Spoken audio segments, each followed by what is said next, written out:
तकरीबन 300 वर्ष बीत जाने के बाद भी ये जो दरवाज़ा वो खराब नहीं हुआ है। इस वाले स्थान पर राजा अपने मुख्य मंत्रियों के साथ में और अपने मनसबदारों के साथ में बैठा करते होंगे। उस समय की अष्ट धातु की तोप, जब ये तोप चलती होगी तो इसकी गूंज इतनी ज़्यादा तेज होती होगी कि तोपची को अपने आप को बचाने के लिए पानी के गड्ढे में कूदना पड़ता होगा।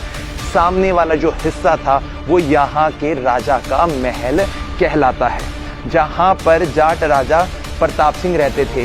जो इस महल में आने वाले खास अतिथि होते थे उनके साथ मुलाकात यहीं की जाती होगी। और ये स्विमिंग पूल आज के बड़े लग्जरी स्विमिंग पूल से भी काफ़ी ज़्यादा अद्भुत है। यहाँ पर हमें उस समय का एक कुआं, वेल दिखाई दे रहा है। ये वाला किला उन्होंने अपने 26 पुत्रों में से दूसरे सबसे बड़े पुत्र प्रताप सिंह को दे दिया था। जाट राजाओं का बना हुआ ये किला उतनी ही बुलंदी के साथ में आज तैनात है जितनी बहादुरी के साथ में उन्होंने मुगलों का सामना किया था और अपने इलाके से मुगलों को भगा दिया था।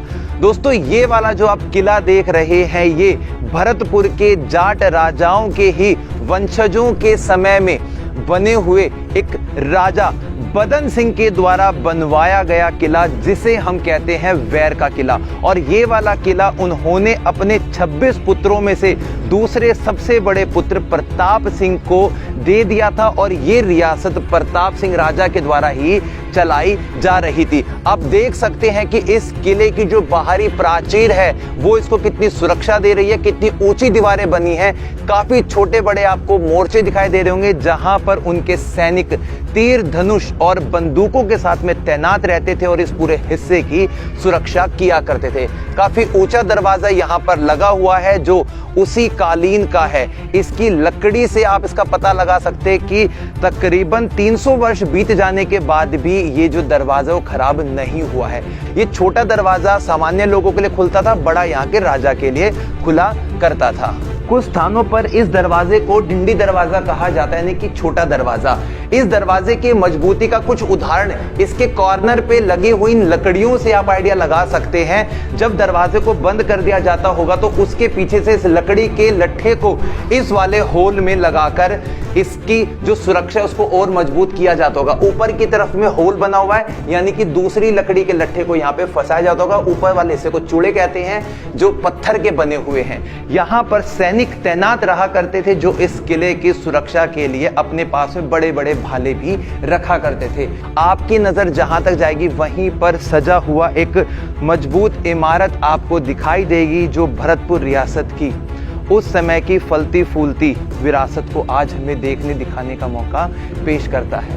यहाँ पर बने हुए मेहराबदार 2 मंजिला जो इमारत है, यहाँ इनके सैनिक लगातार कतारबद्ध तरीके से तैनात रहते होंगे। उनके बाकी जो कार्य वो यहीं से चला करते होंगे।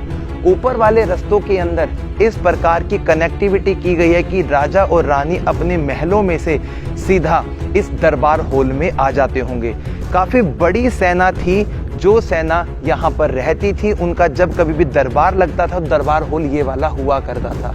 इस वाले स्थान पर राजा अपने मुख्य मंत्रियों के साथ में और अपने मनसबदारों के साथ में, निर्णायक व्यक्तियों के साथ में बैठा करते होंगे। गद्दी पर बीच में सिंहासन लगा रहता था और इस वाले हिस्से में लगा करती थी उनकी सभा, यानी कि इसको हम दरबार महल मान सकते हैं। दीवाने आम, दीवाने खास की मीटिंग हुआ करती थी।